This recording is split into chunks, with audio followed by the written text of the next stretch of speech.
இந்த உலகத்தில் மிக பெரிய பிரச்சனை என்னவென்றால், தம்மை தாமே புரிந்து கொள்வதற்காக எதையும் கேட்பதில்லை. பிறருக்கு நாம் பதில் அளிப்பதற்காகத்தான் கேட்கிறார்கள். அவர்களுக்கு என்ன பதிலை சொல்லலாம் என்று யோசிக்கிறார்கள். எந்த நாள் உங்களுக்கு உங்களுடைய மதிப்பு தெரிய வருகிறதோ அன்று முதல் பிறருடைய பாராட்டிற்கும் அவமதிப்பிற்கும் எந்த ஒரு பேதமும் தெரிவதில்லை. நான் இப்பொழுது எங்கிருக்கிறேன், உம்மை எப்படி சந்திக்க வருவேன் என்றெல்லாம் நீ கேட்கலாம். ஆனாலும் நான் உனது இதயத்தில் நின்று கொண்டிருக்கிறேன். ஆகவே பிற பொருட்களின் மீது பிரயாசை ஏதுமின்றி நான் உன்னை சந்திக்க வருவேன். உன் மனதை எப்போதும் தூய்மையாக வைத்துக்கொள். நீயும் நானும் ஒன்றே என்று பார்க்க ஆரம்பித்து அப்பார்வையை விஸ்தாரப்படுத்தினால் உலகில் உள்ள அனைத்துமே உன் குருவாக தெரியும். நான் இல்லாத இடமாக எதுவுமே தெரியாது. ஆன்மீக பயிற்சியை தொடர்ந்து செய்து வந்தால் நான் எங்கும் வியாபித்திருக்கும் அனுபவம் உனக்கு கிட்டும். பின்னர் நீ என்னில் கலந்து விடுவாய். அந்நியம் என்றும் ஒன்று இல்லை என்ற உணர்வை நீ அனுபவிப்பாய். எந்த ஒரு மனிதன் அழிப்பதும் நெடுநாள் இருப்பதில்லை, அது முழுமையடைவதும் இல்லை. ஆனால் எனது கடவுள் அளிப்பதோ காலம் முடிவு பரியந்தம் நிலைத்திருக்கிறது. அவரின் வெகுமதியை வேறெந்த வெகுமதியுடன் ஒப்பிட முடியாது.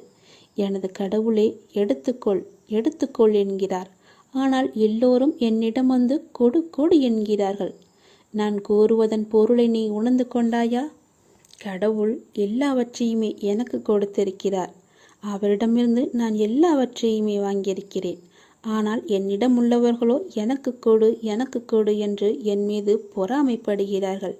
அவர்களை எப்போதுமே தூரத்தில் வைத்துக்கொள். நீ மெல்ல மெல்ல உனது துன்பங்கள் எல்லாமே முடிவுக்கு வரும். உனக்கு கஷ்டத்திலிருந்தும் நோயிலிருந்தும் விடுதலை கிடைக்கும்படி நான் செய்வேன். உன்னுடைய கடன் பிரச்சனை எல்லாமே தீரப்போகிறது. நீ எதிர்பார்த்தபடியே உனக்கு பண வரவு இறக்கப் போகிறது. நீ வேண்டியபடியே நீ கேட்டபடியே அந்த பணத்தை நான் உனக்கு தரப்போகிறேன். நீ இப்போது பணம் இல்லாமல் தவித்து கொண்டிருக்கிறாய். உன் பண பிரச்சனையை தீர்ப்பதற்காகத்தான் நான் ஒருவரை அனுப்பியிருக்கிறேன்.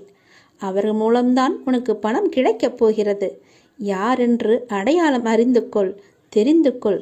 வருவது நானாக கூட இருக்கலாம். இன்றைய காலகட்டத்தில் இந்த நிலையில் இன்றைய சூழலில் உனக்கு பணம் பெரிய ஒரு கஷ்டமாகவே இருக்கிறது. அந்த பண பிரச்சனை எல்லாமே தீரும் வகையில் நான் உனக்கு ஒரு வழியை ஏற்படுத்தியிருக்கிறேன். அந்த வழி சிறப்பானதாக இருக்கும். அதிலிருந்தே உன்னுடைய பண கஷ்டங்கள் எல்லாமே தீர்ந்துவிடும். அதிலிருந்துதான் உனக்கு நிரந்தர வருமானமும் கிடைக்கும். நீ கவலைப்படாதே. உன் பண பிரச்சனையை தீர்ப்பது என்னுடைய பொறுப்பு. நான் இன்றுதான் ஒருவரிடம் பணம் கொடுத்து அனுப்பியிருக்கிறேன். விரைவில் அவர் உன்னை தேடி வருவார். யாரென்று அறிந்து கொண்டு அந்த பணத்தை நீ வாங்கிக்கொள். நீயாக சென்றாலும் சரி, இல்லை அவராகவே வந்தாலும் சரி, கொடுப்பது நான் தான். உன் பண பிரச்சனை அதிலிருந்துதான் தீரப்போகிறது. நீ எப்போது அந்த பணத்தை வாங்குகிறாயோ அன்று முதலே என்னுடைய ஆசீர்வாதம் மூலம் உனக்கு பணம் கிடைத்து கொண்டே இருக்கும். உன்னுடைய கருமாக்கள் எல்லாமே நீங்க பெற்று உன்னுடைய கடன் பிரச்சனைகள் எல்லாமே தீர்ந்து பணமழையில் நீ நனையப் போகிறாய். உன்னுடைய கடன் பிரச்சனை, தீராத கஷ்டம் எல்லாமே நிவர்த்தியாய்விடும். கடன் நிற்கிறதே என்று கவலைப்படாதே. இனி உன் வாயிலிருந்து பணம் இல்லை என்ற சொல்லும் வரக்கூடாது. ஏனென்றால் பண பிரச்சனையை தீர்க்கத்தான் நான் ஒருவரை அனுப்பியிருக்கிறேன். நானும் வருவேன். எதிர்பார்த்து காத்திரு. நீ என்னை நோக்கி வர வேண்டும் என்றால் நீ நான் சொல்வதை போல செய்துவிடு. உனக்கு எல்லாமே நல்லதாகவே நடக்கும். உன்னுடைய தொழில், நீ இப்போது பார்த்து கொண்டிருக்கும் வேலை உனக்கு சிறப்பானதாக மாறி பல மடங்கு உத்தியோகத்தில் பதவி உயர்வு பெற்று கூடுதல் வருமானமும் கிடைக்கும்படி செய்கிறேன். செய்து கொண்டேன், செய்தும் விட்டேன். அது விரைவிலேயே உன் கையில் கிடைக்கும். நான் சொன்னது போலவே அந்த தை மாதத்திற்குள்ளே உனக்கு கிடைத்துவிடும். தை 1ஆம் தேதிக்குள் அதற்கான நல்ல செய்தியும் உன் காதுகளில் விழும். உன் பண பிரச்சனை முற்றிலுமாக நீங்கிவிடும்.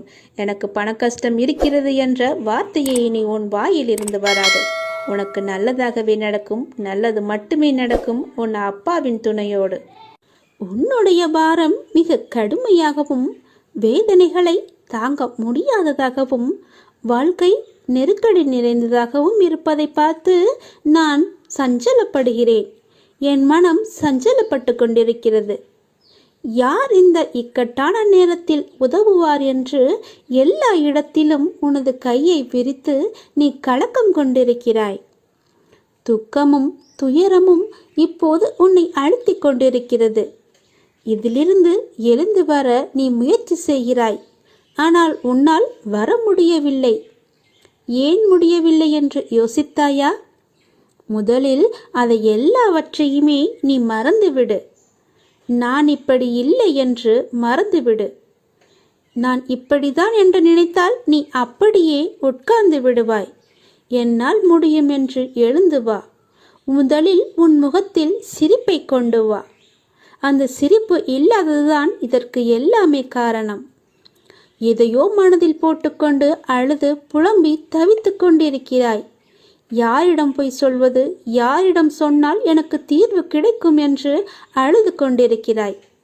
தங்கமி, முதலில் அதிலிருந்து வெளியே வந்துவிடு. உன் முகத்தை எப்பொழுதும் புத்துணர்ச்சியுடன் வைத்துக்கொள்.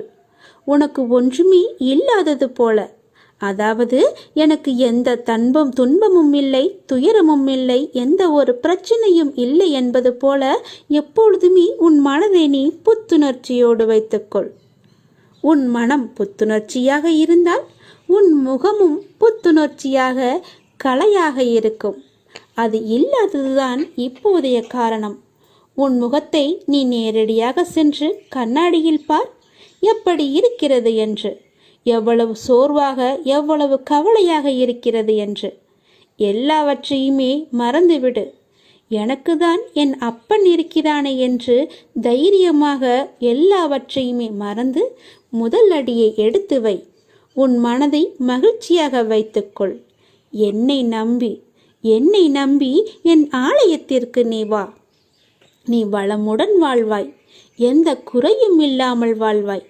உனக்கு வாழ்க்கையில் எந்த ஒரு கஷ்டமும் இருக்காது, எந்த துன்பமும் இருக்காது, எந்த துயரமும் இருக்காது.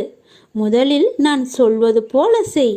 உன் வாழ்க்கை எப்படி இருக்கிறது என்று பார். உன்னை தேடி அவர்கள் விலகி சென்றவர்களெல்லாம் தானாக வருவார்கள். உன் மனதையும் உன்னையும் நீ புத்துணர்ச்சியோடு வைத்துக்கொண்டு உன் முகத்தில் புன்னகையை வைத்து பாரேன். எப்படி தேன் போல ஓடி வருகிறார்கள் என்று. வாழ்க்கைக்கான அர்த்தத்தை தான் எல்லோருமே தேடிக்கொண்டிருக்கிறார்கள். ஆனால் எப்படி வாழ்வதற்கான அர்த்தங்களை யாருமே தேடுவதில்லை. அதை தேடியிருந்தால் வாழ்க்கையை நிம்மதியாக வாழ்ந்திருக்கலாம். ஏன் அவ்வாறு செய்ய மறுக்கிறார்கள் என்று தெரியவில்லை. எத்தனையோ முறை சொல்லியாய்விட்டது. வாழ்க்கையில் எதுவுமே காரணங்கள் இல்லாமல் நடக்காது. எல்லாவற்றிற்குமே பின்னால் நிச்சயமாக ஒரு காரணம் இருக்கும். இப்போது இந்த பதிவை நீ கேட்பதற்கு கூட ஒரு காரணம் நிச்சயமாக இருக்கும். அது அந்த இறைவனுக்கு மட்டும்தான் தெரியும் என்று நீ நினைக்க வேண்டும், நம்ப வேண்டும். உன்னுடைய வாழ்க்கையின் பாதையின் அழகை சொல்ல உனக்கு வார்த்தைகளே இருக்காது. உன்னுடைய வார்த்தைகளை நீயே தேடிக்கொண்டிருப்பாய். அவ்வளவு அழகானதாக உன் வாழ்க்கை மாறப்போகிறது. வாழ்வில் நம்பிக்கை, நிதானம், பொறுமை, சகிப்புத்தன்மை, அறநெறியில் வாழுதல், பிறரிடம் புறம் பேசாமல் இருத்தல், இதை நீ கடைப்பிடித்தாலே உன்னுடைய பாதை சுகமான பயணமாக உன் வாழ்க்கை அமையும். உன் பாதையும் நன்றாகவே இருக்கும். எந்த ஒரு கரடும் முரடும் இல்லாமல் நன்றாகவே இருக்கும். நீ உன் அப்பாவை அழைக்கும் தருவாயில் உன் சத்தம் என்னுடைய மனதிற்குள் இருந்து உனக்கு ஆரம்பிக்கும். கேட்கும் முன்னரே உன் முன் நான் இருப்பேன். ஏனென்றால் என் இதயத்தில் தான் உன்னை சுமந்து கொண்டிருக்கிறேன். இது அப்பாவின் வாக்கு. நீ உன் வாழ்க்கையில் முன்னோக்கி மகிழ்ச்சியாக செல்லும் காலம் வந்துவிட்டது. நம்பிக்கையோடு நான் கூறும் வார்த்தைகளை எல்லாமே பின்பற்று. நீ எதையெல்லாம் இழந்தாயோ அதைவிட அதிகமாகவே உன்னை வந்து சேரும். நான் நிச்சயமாகவே நான் சேரும்படி செய்வேன். இது மிகவும் அவசரமான செய்தி. நீ சந்தோஷமான செய்தி. இதை நீ புறக்கணித்து விடாதே. இதற்கும் ஒரு காரணம் இருக்கிறது. சந்தோஷ செய்தி என்கிறீர்களே, அப்படி என்ன சந்தோஷமான செய்தி என்றுதானே நீ கேட்கிறாய்? நீ கேட்டதை, நீ நினைத்ததை நான் தரப்போகிறேன். விரைவாகவே அது உன்னிடம் கிடைக்கும்படி நான் செய்ய போகிறேன். நீ கேட்டது எல்லாமே உனக்கு கிடைக்கும். என்னிடம் வெகு நாட்களாக கேட்டுக்கொண்டிருந்தாய். புத்தாண்டு அன்று என் ஆலயத்திற்கு வந்து என்னிடம் ஒன்று கேட்டாய். அது உனக்கு ஞாபகம் இருக்கிறதா என்று பார். அதைதான் நான் உனக்கு இப்போது தரப்போகிறேன். அதற்கான காலம் கனிந்து விட்டது. காய் கனியாகி பழம் பழுக்கும் நேரம் வந்து விட்டது. அதனால் இப்போது நான் உனக்கு இந்த நல்ல செய்தியை சொல்வதற்காகத்தான் நான் வந்திருக்கிறேன். விரைவாகவே நான் அதை கொடுத்து விடுவேன். வெகு நாட்களெல்லாம் காத்திருக்க வேண்டாம். இன்னும் 2-3 நாட்களிலே அது உனக்கு கிடைக்கும். நல்ல செய்தியை கேட்பாய் நீ. வாழ்வோம் வளமுடன். நல்ல வழி பிறக்கும் உங்களுக்கு. சீக்கிரமாகவே உனக்கு நல்ல வழி பிறக்கும். என்னை நீ முழுவதுமாக நம்பு. நீ வருவாய் என்று உனக்காக நான் காத்து கொண்டிருக்கிறேன். விரைவில் ஒரு முடிவுக்கு வரப்போகிறது. எது என்று கேட்கிறாயா?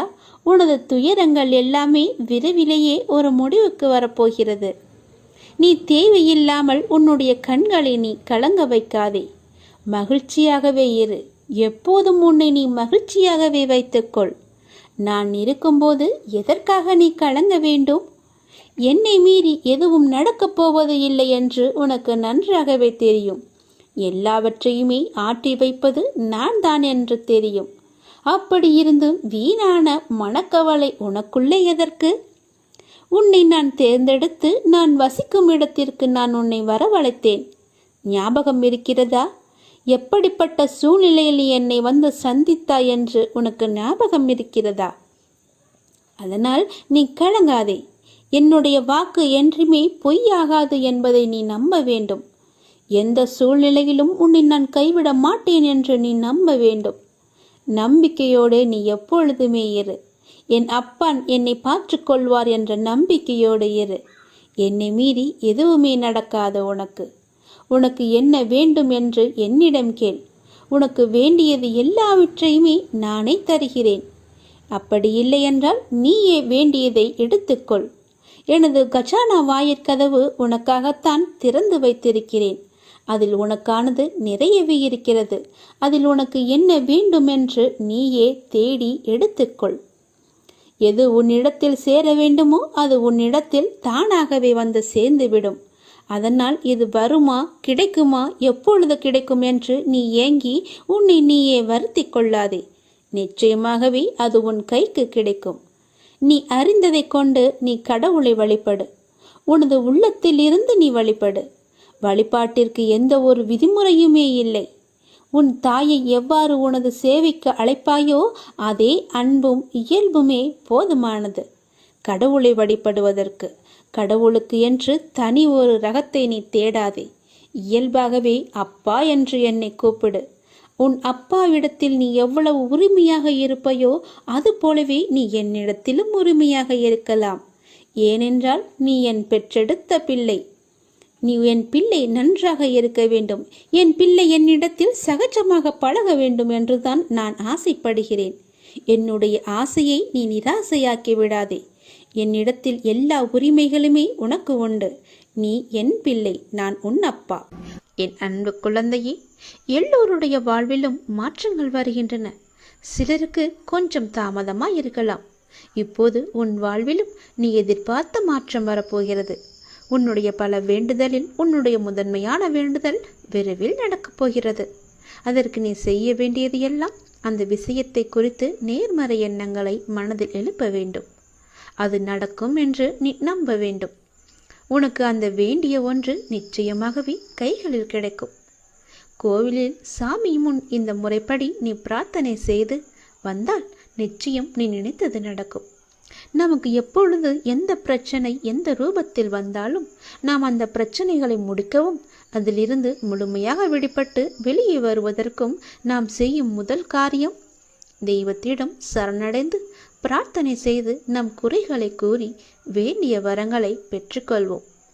அது மட்டும் இல்லாமல் நமது வாழ்க்கையில் செய்யும் சில சிறிய தவறுகளுக்கும் தெய்வத்திடம் சென்று அதற்கான பரிகாரங்களையும் செய்து புண்ணியத்தை தேடிக்கொள்வோம்.